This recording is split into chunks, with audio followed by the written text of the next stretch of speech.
Hello students, myself Joshi Disha and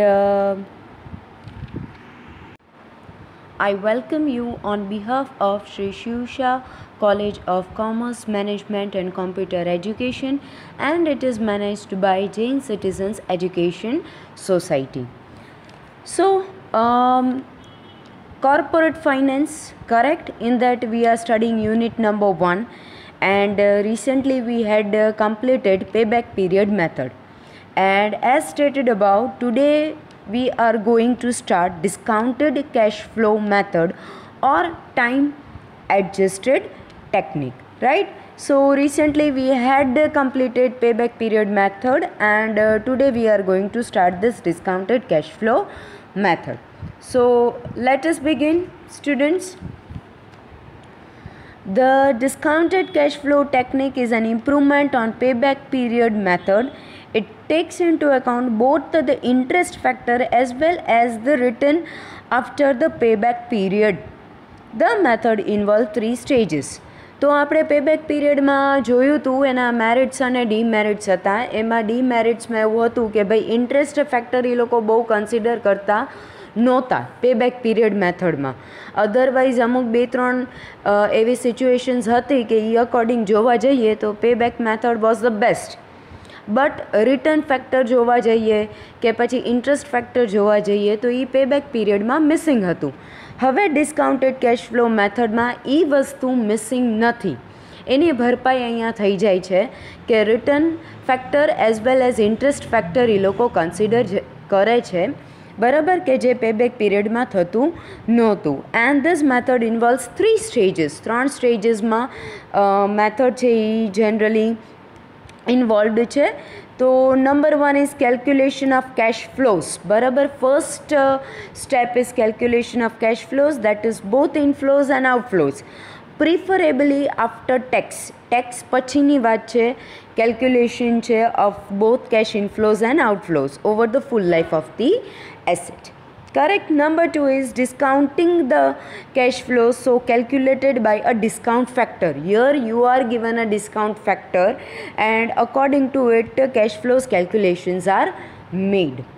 Number 3, aggregating of discounted cash inflows and comparing the total with the discounted cash outflows. So it is a comparison with the inflows with the outflows. Discounted cash flow technique thus recognizes that ₹1 of today, that is cash outflow, is worth more than ₹1 received at a future date. So discounted cash flow methods for evaluating capital investment proposals are of 3 types as explained below. Today we are going to study number 1 method, that is the net present value method. As stated above, it is very important. Sums of it are also very important, and on a theoretical aspect basis also it is important. Correct? So let us begin with the net present value method, that is NPV method. This is generally considered to be the best method for evaluating the capital investment proposals. So this is the best method, correct, કે જ્યારે investment પ્રપોઝલ્સ આપણી પાસે 2 થી 3 કે વધારે options આપણી પાસે available હોય તો એનપીવીનો યુઝ કરીને તમે જ્યારે ઇવેલ્યુએશન કરો then you are going to get the perfect results. In case of this method, cash inflows and cash outflows associated with each project are first worked out. દરેકના જેટલા પ્રોજેક્ટ્સ આપણી પાસે અવેલેબલ છે એ દરેકના કેશ ઇનફ્લોઝ અને cache આઉટફ્લોઝ છે એને workout કરવામાં આવે છે. સૌથી પહેલો આ સ્ટેપ છે કે દરેક પ્રોજેક્ટના કેશ ઇનફ્લોઝ અને આઉટફ્લોઝને વર્કઆઉટ કરવામાં આવે છે. The present values of this cash inflows and outflows are then calculated at the rate of return acceptable to the management. પછી શું કરવામાં આવે છે કે પ્રેઝન્ટ વેલ્યુઝ છે, that is PV, cash inflow અને આઉટફ્લોનું, એને કેલ્ક્યુલેટ કરવામાં આવે છે at the rate of return. rate of return કેવો which is acceptable to the management.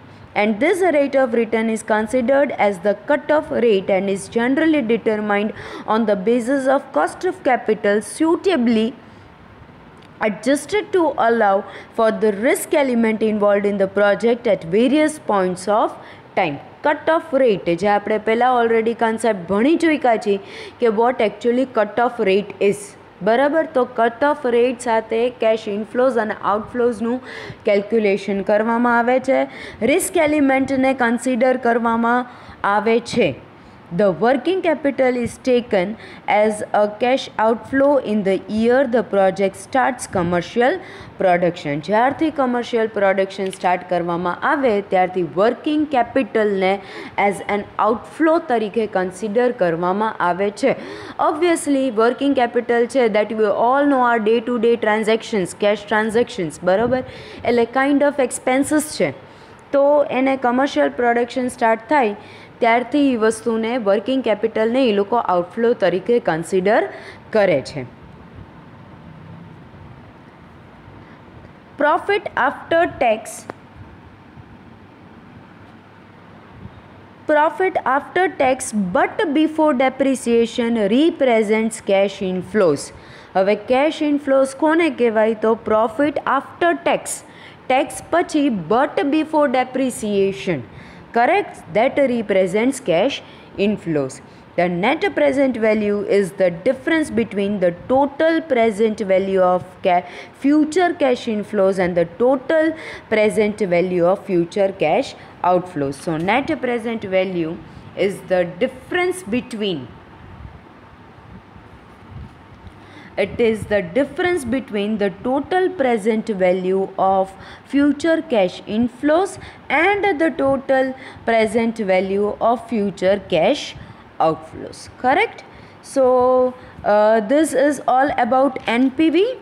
અને તમને ફર્ધર ઓન અહીંયા ઇક્વેશન આપી છે, the equation for calculating NPV in case of conventional cash flows, અને નીચે આપેલી છે નોન કન્વેન્શનલ કેશ ફ્લોઝ, બરાબર. હવે કન્વેન્શનલ કેશ ફ્લોઝ એટલે સ્ટાર્ટિંગમાં એક જ વાર આઉટફ્લો થાય, rest of the time inflows are only there. આ કન્સેપ્ટ બી આપણે ભણ્યા છીએ, કન્વેન્શનલ અને અનકન્વેન્શનલ કે નોન કન્વેન્શનલ. અને non conventional is there is a series of cash inflows as well as cash outflows. કન્વેન્શનલમાં એક જ વાર ખાલી આઉટફ્લો છે, રેસ્ટ ઓફ ધી ટાઈમ ઇનફ્લોઝ છે, અને નોન કન્વેન્શનલમાં આઉટફ્લો બી છે અને ઇનફ્લોની સિરીઝ બી કન્ટિન્યુ રહે છે. So there are both the things that is outflow and inflow, બરાબર. So that is conventional and non conventional cash flows. અને બંનેની ફોર્મ્યુલા અહીંયા એનપીવીની અલગ આપેલી છે, which you can see it.